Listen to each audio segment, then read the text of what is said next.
Hammons versus Hammons. Do I have a lawyer on this? Ms. Hammons is first on my screen. Ms. Hammons, good morning. Good morning. You filed this motion, and Mr. Hammons, good morning to you. Good morning. Good morning. So when you filed this, Ms. Hammons, you indicated that Ms. Sargent is representing Mr. Hammons. That's why I asked. Yep, when I went to file it at the legal assistants, they said that was a lawyer on his case, so they wrote him down or wrote her down. All right, I'm sure she's not representing you anymore, is she? No. Okay, all right. So I have two motions, which I'll let you know that, Ms. Hammons, I'm not a fan of that. Okay, so in the future, just include it all in one because we really don't need two motions on this. I'm going to start with this. I've read as much as I can read. The motion, Ms. Hammons, and I know you're representing yourself, but you can't write me term papers, okay? This is 8 pages of things I can barely even read, all right? You don't have to go into all of these details. And then I get motions to dismiss things. You both are acting too much like lawyers. Start acting like people, okay? Because it's difficult to do this. Motions are followed, and the court rule is MCR 2.119. And what you need to do, Ms. Hammons, is put these in paragraph form, 1, 2, 3, 4, 5, however, okay? I would type them if I were you. It's like, because did you write this in pencil? No, in pen. It came off really light. You might be a light writer, so I would type it. Okay. So I want you to do this over again, and I want to address your second motion. So I'm going to adjourn your first motion without date. Want you to put it in the proper format, and then I'll tackle that bear when I tackle it. The second motion is a little bit more interesting to me. And what I'm curious about, and I ask this of all the people who aren't represented, you're asking for a Lombardo hearing, right? Me? Yes. If that's what the legal assistant, I don't know what a Lombardo hearing is. I'm just requesting for a schooling change. Yeah, that's what happened is I'm reading your motion card and you have Lombardo hearing written on it. That was written from the defendant to me, I think. No? He put in something about a Lombardo hearing? Well, it's in your motion card. Okay. It's on the green motion card. It says Lombardo hearing. I just was a little confused. So, and I read your response to all of this, Mr. Hammons, and another thing you're going to learn real quick from me is the best way to get in my doghouse is to attach a bunch of text messages to motions. That's not acceptable to me because half the time I can't read them and half the time they make no sense. And then you got to try and follow the whole chain of things. So the less text messages, the better. But apparently the parties want to change the schooling of your child. Is that right? Yes. Okay. How old is your child? He's 8. Okay. I usually don't get these until kids are 13, 14 and ready to go into either high school or things like that. So where does he go to school now? He goes to Coit Creative Arts Academy. His older brother went there as well, but he's going into middle school at a different school this year. Okay. So, and tell me why you want to change his school. He started there because we used to live across the street. Both of us have moved away now. Neither of us live close. I have to start work at 7:30 in the morning. They don't start school until 9. So I'm requesting that he come to school where I work, which we had a hearing about this before, and you just said whenever I find a job, then submit the new motion for schooling. Okay. Mr. Hammons, what say you? Um, about the motion of the schooling change, sir. Yeah, that's the only one I'm hearing today. Okay.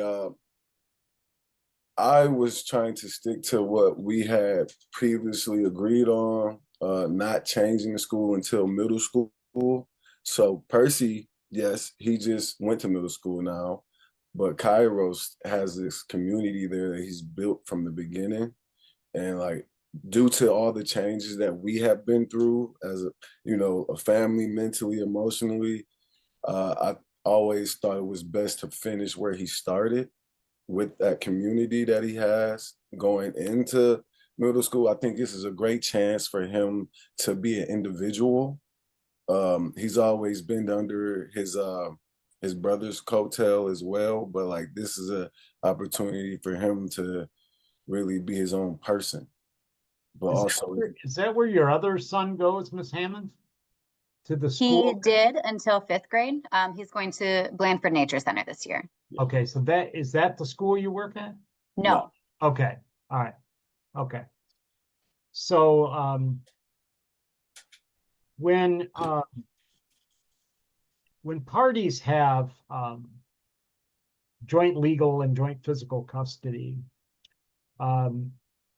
courts rely on parents to make the decision for their best interest. But sometimes they can't happen. And the parties are embedded in their own position, and agreements aren't possible. So when agreements aren't possible, the case, which is called, it was named after one of the parties in that case, Lombardo. That's why they call it a Lombardo hearing. That case tells me that if the parties cannot agree on where a child should go to school, then the court has to step in and make the decision for them.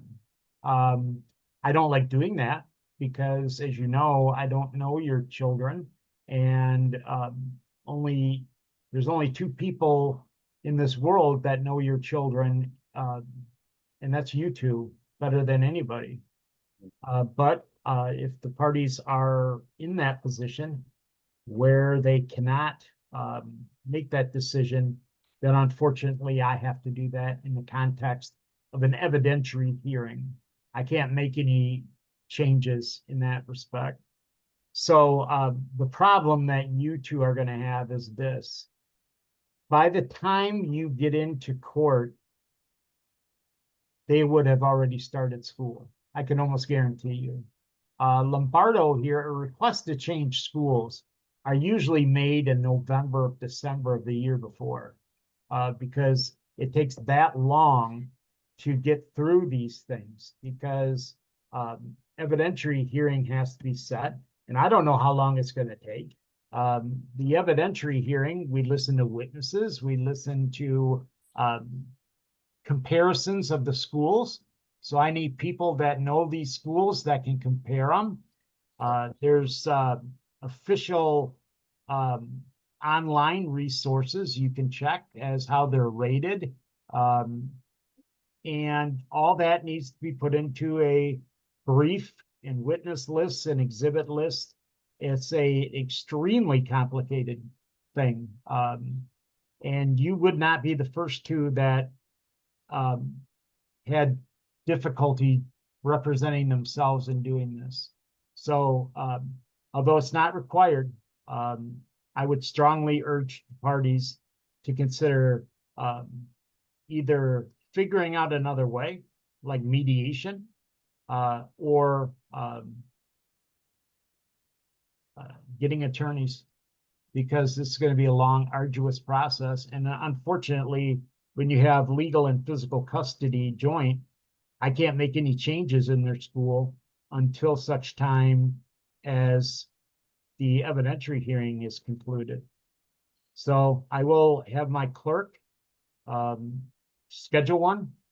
I can almost guarantee you it will not be in time for admission. So if you're hoping for this year, that's going to be very difficult unless the parties figure out another way. Sometimes you can. Sometimes I've had parties go talk to their pastor and say, okay, you make the call, or somebody else in the community, or a mediator. There's a lot of mediation places around. Dispute Resolution Center downtown is a good place to do it. They're relatively cheap.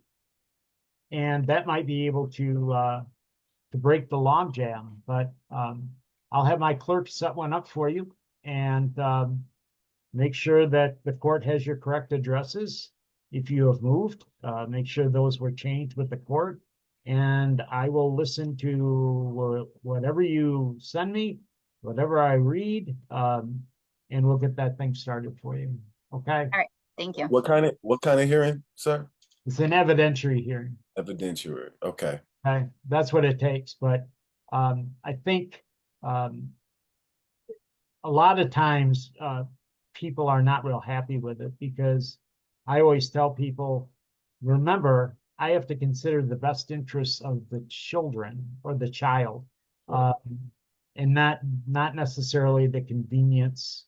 Although it sounds like it would be very difficult under the present arrangement, but we'll get things started for all of you. And if you figure out another way, let me know. Because we didn't even have a conversation first. I just got these papers. Yeah, I have talked to him about it before. No, we haven't talked since we went to court with referee Winford before, but since then there's been no communication about school change. I just received these papers in the mail. Do you want to go to mediation, Ms. Hammons? We can. Okay, Mr. Hammons? Yeah, that's fine. Okay.